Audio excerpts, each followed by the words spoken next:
ikituelezea sifa ya uaminifu. Uaminifu tumesema ndiyo msingi wa mafanikio. Jamii leo inahangaika, biashara haziendi, watu hawapati nafasi ya kazi, ni kwa sababu ya kukosa uaminifu. Lakini kila mmoja kama atasifika na sifa ya uaminifu, kwa hakika hawezi kufeli. Ndiyo sifa ambayo Mwenyezi Mungu Subhanahu wa Ta'ala anaipenda sana. Na tukizungumzia uaminifu, uko katika makundi mawili. Kuna uaminifu baina ya kwako wewe na wanadamu wenzio, lakini kuna uaminifu baina ya kwako wewe na Mwenyezi Mungu Subhanahu wa Ta'ala. Allah anasema katika Qur'an, inna aradna al-amanata ala as-samawati wal-ardi wal-jibali fa abaina an yahmilnaha wa ashfaqna minha wa hamala al-insan innahu kana dhaluman jahula. Mwenyezi Mungu Subhanahu wa Ta'ala zamani kabisa, kabla ya sisi wanadamu kuumbwa viwiliwili, kwa sababu mwanadamu ana mpandano wa vitu viwili. Mwanadamu anasimama akiwa ni roho, ni nafsi, na mwanadamu anasimama akiwa kiwiliwili. Vitu viwili hivyo, kilichoanza kuwa ni mwanadamu nafsi, alafu baadaye ndiyo akatengenezeka mwanadamu kiwiliwili. Sasa kipindi sisi tuko nafsi bado kuwa viwiliwili, Mwenyezi Mungu Subhanahu wa Ta'ala alizungumza na viumbe wengine kama vile mbingu, ardhi na milima. Alichozungumza na vitu hivyo, aliwataka watekeleze majukumu haya ambayo mimi na wewe hivi sasa tunatekeleza: kuswali, kufunga na ibadati nyinginezo nyingi.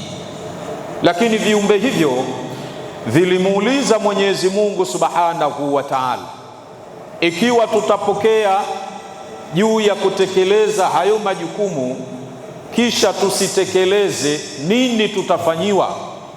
Mwenyezi Mungu akawaambia, mkipokea majukumu alafu hamkutekeleza, nitawapa adhabu ya moto. Na wakamuuliza tena, tukipokea na tukatekeleza? Allah akawaambia, mkipokea na mkatekeleza, nitawapa pepo.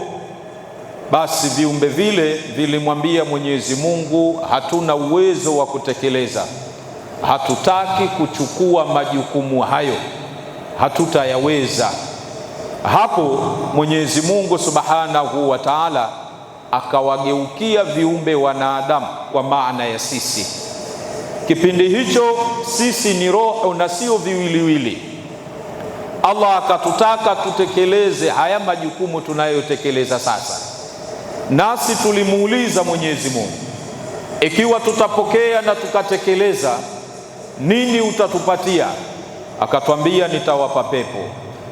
Tukamuuliza tena, tukipokea hatukutekeleza? Akasema, nitawapa moto.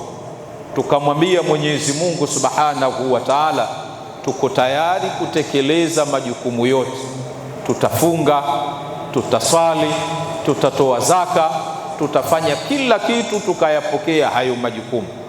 Wa hamala al-insan innahu kana dhaluman jahula. Bahati mbaya, pamoja na kuwa tumeyabeba hayo majukumu, utekelezaji wa amana tuliyoipokea umekuwa dhaifu sana. Kwa hiyo tunapozungumzia masala ya kutekeleza amana, unatakiwa uzitazame amana katika pande zote mbili. Tazama amana uliyoichukua baina yako wewe na Mola wako. Umechukua ahadi ya kufanya taa kwa Mwenyezi Mungu Subhanahu wa Ta'ala. Iishi amana hiyo. umechukua ahadi ya kuacha kumuasi Mwenyezi Mungu Subhanahu wa Ta'ala, iishi amana hiyo. Lakini umechukua amana na jamii unayoishi nayo. Kuna kazi umechukua, kuna biashara umechukua, kuna mambo mbalimbali uliyoyapokea, ukijipiga kifua mbele kwamba utaweza kutekeleza. Bwana Mtume Muhammad sallallahu alayhi wasallam anatutaka tutekeleze amana tulizozichukua ili tuweze kupata radhi za Mwenyezi Mungu Subhanahu wa Ta'ala. Na usipotekeleza amana utakuwa umeidhulumu nafsi yako, na hakuna malipo atakayoyapata aliyefanya dhulma zaidi ya kupata hasira za Mwenyezi Mungu Subhanahu wa Ta'ala. Tunamwomba Mwenyezi Mungu atujalie kuwa katika watu wenye kutekeleza amana. Tunamwomba Mwenyezi Mungu atusamehe dhambi zetu. Tunamwomba Mwenyezi Mungu azipokee ibada zetu. Tunamwomba Mwenyezi Mungu atupe mwisho mwema. Kwa haya machache, wassalamu alaikum wa rahmatullahi wa barakatuh.